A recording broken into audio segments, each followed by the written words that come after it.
G'day mates, it's the Doctor here, and as promised in my top 10 Yu-Gi-Oh cards that need an errata, here's my video on FireWall Dragon. I've been hesitant to make this video as Reigns was airing because no one could predict whether or not FireWall Dragon would make another appearance.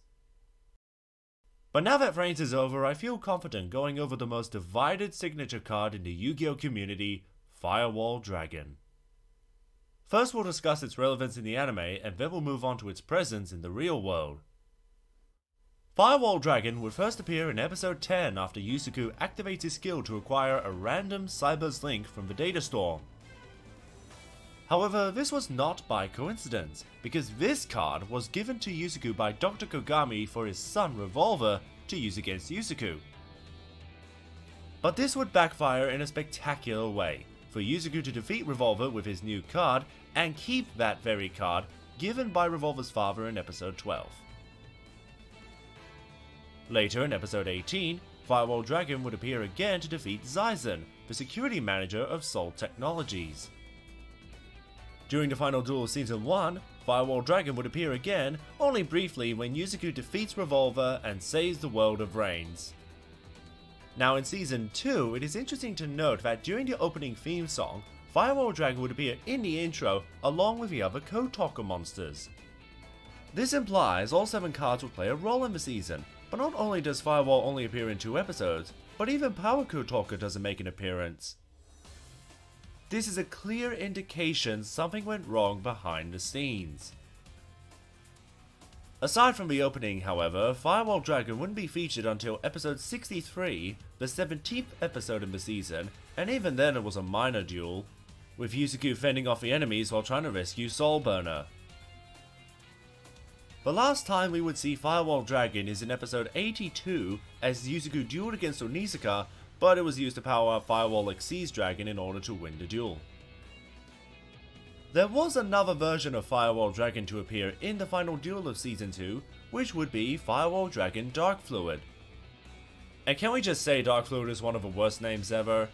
Why not FireWall Crash Dragon, or FireWall Error Dragon, or FireWall Corrupted File Dragon? Something that resembles the computer-based themes and terms for Yusaku's Cyber's deck. But terrible name aside, other than the appearance of this monster, Dark Fluid has absolutely nothing to do with the original FireWall. Heck, the original FireWall Dragon isn't even mentioned throughout the duel. Almost as if Konami wants us to forget about the signature card of Reigns, but we'll get to that very soon. But that's the story of FireWall Dragon in the anime. It was given by the enemy, used in a total of 5 duels, and that's it.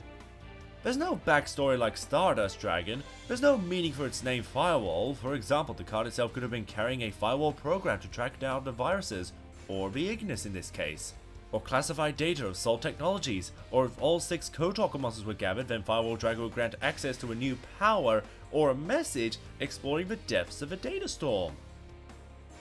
If Konami really wanted us to forget this card, then why can they have one of the antagonists destroy it, or take it away from our hero, or just something, because there's a huge lack of story with this card. But in a weird way, that's what makes FireWall Dragon possibly the most interesting card in the franchise. Because you know something is missing, but there is something about FireWall Dragon that makes us want to know more about it. And maybe there are episode scripts thrown away or completely rewritten after the banning of this card. I would greatly appreciate Konami if they would release behind the scenes trivia for Reigns, seeing as how there was clearly production issues, even to the point of creating new subplots in the final story arc and never exploring their merits. Such as the now infamous Topologina Nebe subplot. Let's move on to FireWall Dragon's banning in the real world. This card first appeared in Code of a Duelist in August 2017, then in February 2018 this card became limited. However, this would not be enough, as the main problem with FireWall Dragon at tournaments was the fact it did not have a solid once per turn, meaning it enabled decks like Goki's to perform extra linking or Cannon Soldier to FTK their opponents. And so on December 1st, 2018, probably the saddest Christmas present of all time, FireWall Dragon became the first signature card ever banned. So how is this the biggest mistake in Yu-Gi-Oh? All Konami had to do was give this card the errata it desperately needed. That's it. They would have kept it in the game, keeping both the players and anime fans happy, and maybe the story of Reigns wouldn't have been the mess we got.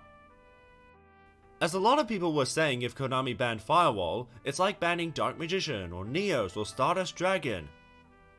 Now I know what that's like. Reigns suffered a lot of problems after the first season. The story became directionless, it constantly shifted focus with the different summoning mechanics.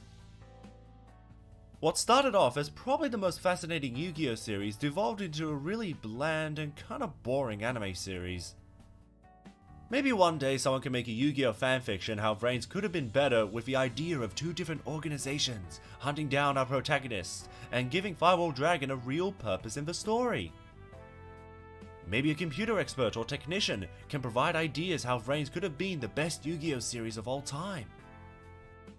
Either way, with the official show ending its run, and Konami now misleading products like Dual Power, trying to distance themselves from FireWall Dragon, one has to remain skeptical on the 20th anniversary series they have currently planned. But regardless what Konami will say, there is no arguing with the Pharaoh himself. I summon Dark Magician, Elemental Hero Neos, Stardust Dragon, number 39 Utopia, Odd Eyes Pendulum Dragon, and FireWall Dragon!